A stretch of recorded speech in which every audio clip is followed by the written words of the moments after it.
Welcome back everyone to Mum What May. This video is going to be a little bit different. So you may have noticed quite a hiatus on this channel for quite a few months now. And that has been to do with a multitude of reasons, to be honest. Next year I have a lot more planned, so don't worry, there'll be a lot more content in 2021.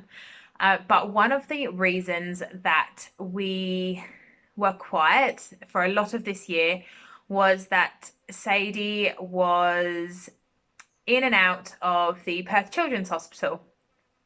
And I thought that I've posted on Facebook a few times about what we've been going through, and I just thought, you know what, other people might be experiencing this as well, and there's nothing online, there's no one really to talk to about it.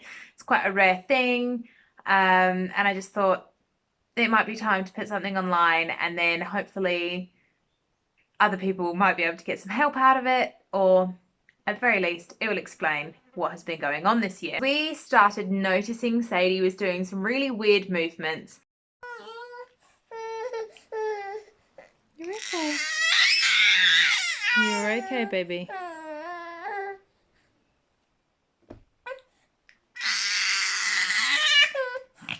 It's okay, sweetheart. I know.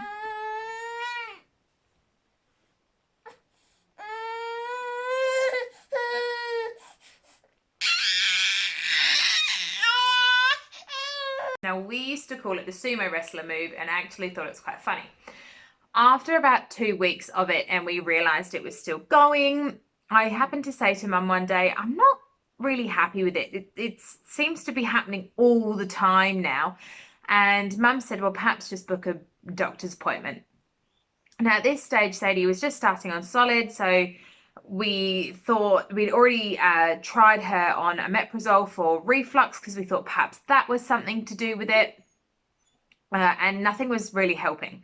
So I took her back to our doctor's surgery, but I didn't see our normal GP. I saw a different GP, and Sadie did it for her in the room. She didn't do it on command, but she did these movements in the room, and the GP said, she's just a baby, it's normal baby things. And I said, no, I don't feel like that's it. It makes me feel really anxious. I feel like there's more to it. And she said, no, it's fine. She's just a baby. I went then to Mum and Dad's house, and Sadie did it over and over and over again there. And I said, no, I'm really not happy. It's okay, baby.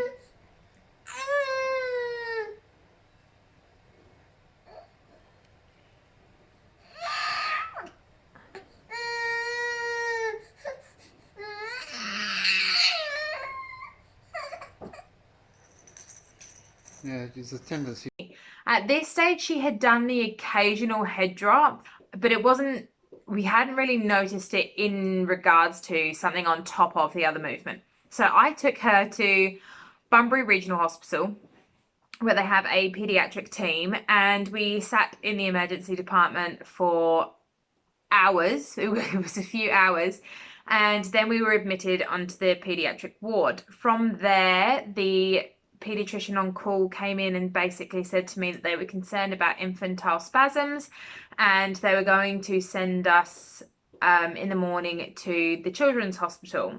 I just kind of assumed that Taylor would be taking the day off and would just drive up to the children's hospital. In the morning, the paediatrician on call for the morning came in, had a look at Sadie, had a look at the movements because we'd filmed them all, and said, no, I'm really not happy with these. I also think it's infantile spasms. We're going to send you via ambulance to Perth Children's Hospital. So that was a bit daunting. I'd not really thought, I kind of had this horrible feeling it was something important, but I hadn't known it was that sort of potentially that bad, shall we say. And so sitting in the ambulance for the 3 or 2.5, 3 hours drive up to PCH, I was really nervous, and Sadie slept the whole time. She was totally fine, but I was really nervous. And the lovely paramedic who was in the back with us, you know, so hopefully it's just one of those things. She's done it once, it won't happen again, blah, blah, blah. But I just felt really uneasy. when we got to PCH, we were seen by the neurology team. They saw all the videos. Of course, Sadie didn't do a single movement in front of them. And they said that she needed an EEG. Stayed there overnight, and the next morning, Sadie at 8 o'clock in the morning or something, went downstairs for her first EEG. If anyone has ever had or put their children through an EEG when they're that little and they don't understand it, it is not fun. And I honestly, my heart goes out to you all if you've done it, because it is tricky. You basically have to pin your child down whilst they put all the wires on their head, and then you have to rock them to sleep. Anyway, an hour later, the EEG was done. An hour after that, we got the results in from the neurologist, and she came in and said, no, she's totally fine. It's not infantile spasms, it's reflux. You can go home. Now, at the time, we were thinking, oh, thank goodness, there's no seizure activity there, which is what we were concerned about. That's it. It must just be reflux. Let's go home. So we actually went back to my sister's because we were already meant to be up there for the weekend, and she kept on doing it. And I said to Taylor, it's not reflux, it's not around any meal time, it's not anything. And he said, let's just leave it a week, we'll see what happens.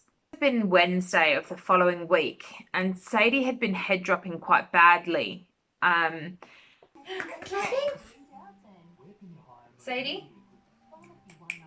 Clapping? Sadie? Claps? Yay! Sadie, clap! Sadie? Can you clap? Sadie, clap. And this one day, she was either sumo wrestle moving or head dropping, and there wasn't sort of like a break between. She was sad all morning, all day.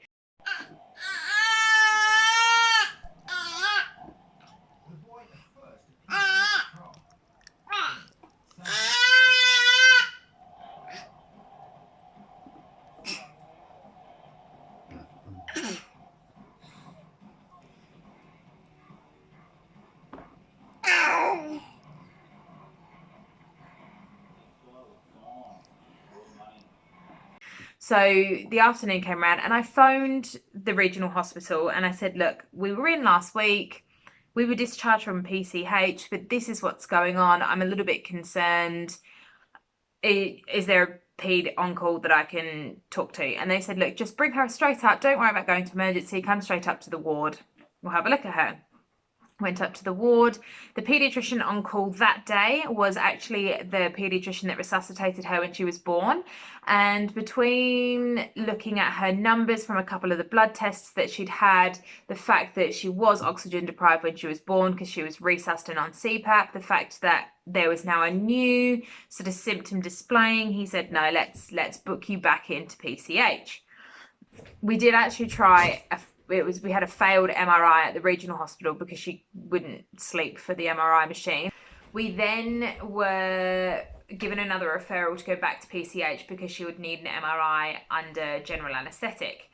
And our paediatrician wanted us to have another EEG at the same time. So we went back to PCH after another couple of days. We got booked in, and she was given another EEG, which again was totally normal.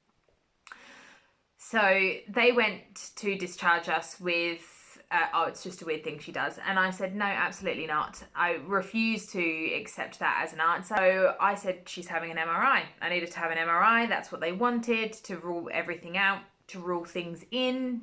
They needed a diagnosis.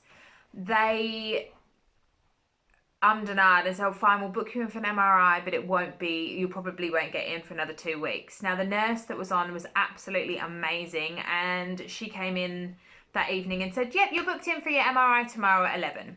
And she had to fast for 5 hours before this, and this is a baby who was breastfed every 2 hours and was now on solids, and she had to suddenly be fasted for 5. So I was really nervous that night. And I woke up in the morning, and she hadn't fed since, I think, 3 o'clock but she'd woken up about 2:30, 3 o'clock, and I'd fed her back to sleep. And the nurse came in and she said, right, I've managed to get you first on the list at 8 o'clock. This is like, oh, Trevor, this is like 7:15. And I'm still in my pajamas. Sadie's in her PJs, haven't even given her a bath. So she said, right, I'll get Sadie dressed. You go jump through the shower and get yourself dressed. Let's do this. We'll take her down. We need answers. Sadie went down to the surgical ward section of PCH, and I handed my baby over, who was happy and smiling, giggling, and handed her over, and she went with a nurse, was put under general anaesthetic and had her MRI. So it was about an hour and a half later, I got a phone call to say that she was awake and in recovery.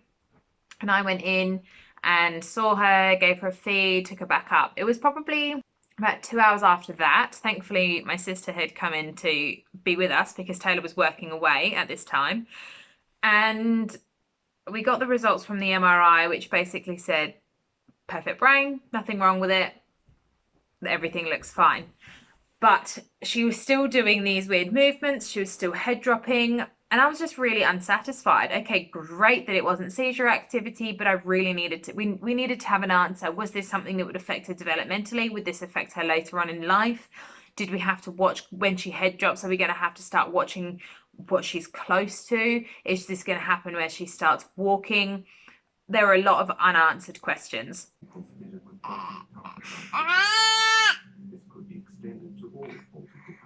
So we waited 2 weeks. These things were still happening. We went back up to PCH. She had a further EEG. So I think that was the 3rd or 4th EEG that she'd had. And she fought me into sleep that entire time because she knew what was going on. She knew the wires. She knew the drill, and she just didn't want to do it. And I felt awful. But we got through the EEG, went into the appointment that afternoon, and she'd had a look, and she actually showed us this time. She showed us the EEG, which I really appreciated. And she diagnosed Sadie with benign polymorphic infant movement disorder. So it is, as the title says, benign. It's not something that will hopefully affect her later on in life. It is just a weird movement that she does that is not damaging her brain when it happens. There is no epileptiform. There is no seizure activity associated with it. And basically she should outgrow it, but we were told she should outgrow it by her 1st birthday. She has not outgrown it. She's obviously over the age of 1 now. Our GP is very aware that these things are still happening. I do show her new videos every time we go in. We do keep a very close eye on it. Okay, there. Yeah, just go press OK on the button. What's that? We have a follow-up with the neurologist in, I believe it's March. I haven't yet got the actual letter for it, but I believe we have the follow-up in March. I know it was a really random one, but it really needed to go out. And if anybody out there is reading this and thinks that is exactly like my child, or I need support in any way, please do not hesitate to inbox me, DM me on Instagram, message me on here, comment below. I know how traumatizing that journey can be, and if I can walk alongside you while you're doing it with your children or with whoever, I'd really like to be able to do that. So I'm going to cut this here. I'm going to go and pick Sadie up from daycare.